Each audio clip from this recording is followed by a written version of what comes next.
88 million years ago, a massive fragment of Africa splintered off from the mainland and drifted alone into the Indian Ocean. Cut off from the rest of the planet, this rogue landmass became an isolated evolutionary laboratory, creating life found nowhere else on Earth.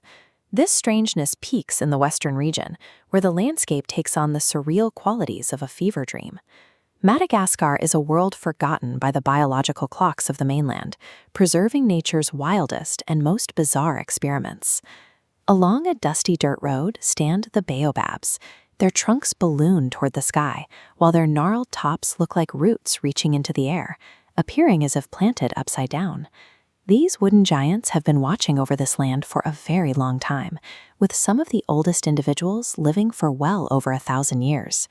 Their swollen shape serves a crucial biological function. The trees are living water tanks. A single trunk can hold around 32,000 liters, enough to completely fill an entire swimming pool. But walking down this avenue reveals a dark history. This serene landscape hides a darker reality. The avenue is a graveyard.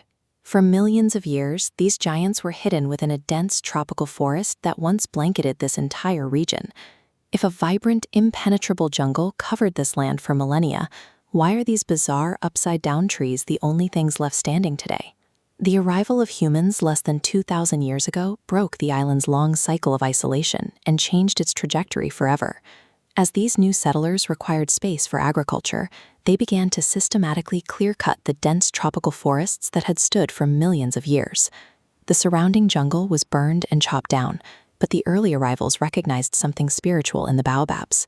The immense presence of the trees commanded deep respect. That cultural reverence stopped the axes, sparing the Baobabs from the clearing that erased everything around them.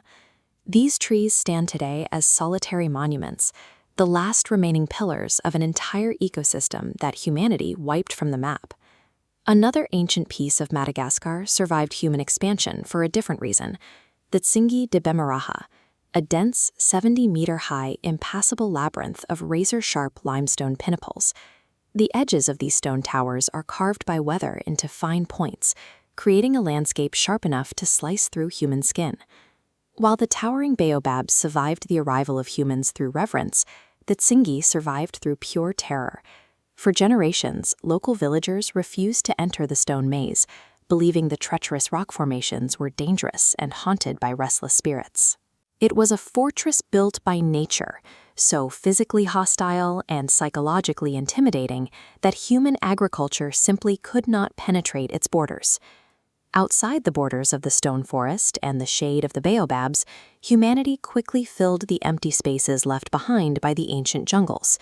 The rolling hillsides were carved into massive staircases of terraced rice fields, replacing wild growth with perfectly calculated, cascading geometric patterns. That drive to build eventually grew into sprawling, densely populated capital cities, housing millions of people who learned to survive in this challenging environment. Madagascar spent 88 million years perfecting its wild isolation, only to have its rolling highlands overwritten by 2,000 years of human order. But the baobab trees and the razor-sharp Tsingy remain, standing as the two great exceptions to that expansion. They serve as living, breathing historical records of the lush, strange world that existed before the plows and cities arrived. They offer a raw lesson in ecological resilience, proving what is required to survive the expansion of our species. Ancient nature can only survive humanity in two ways: by becoming too sacred to destroy or too dangerous to conquer.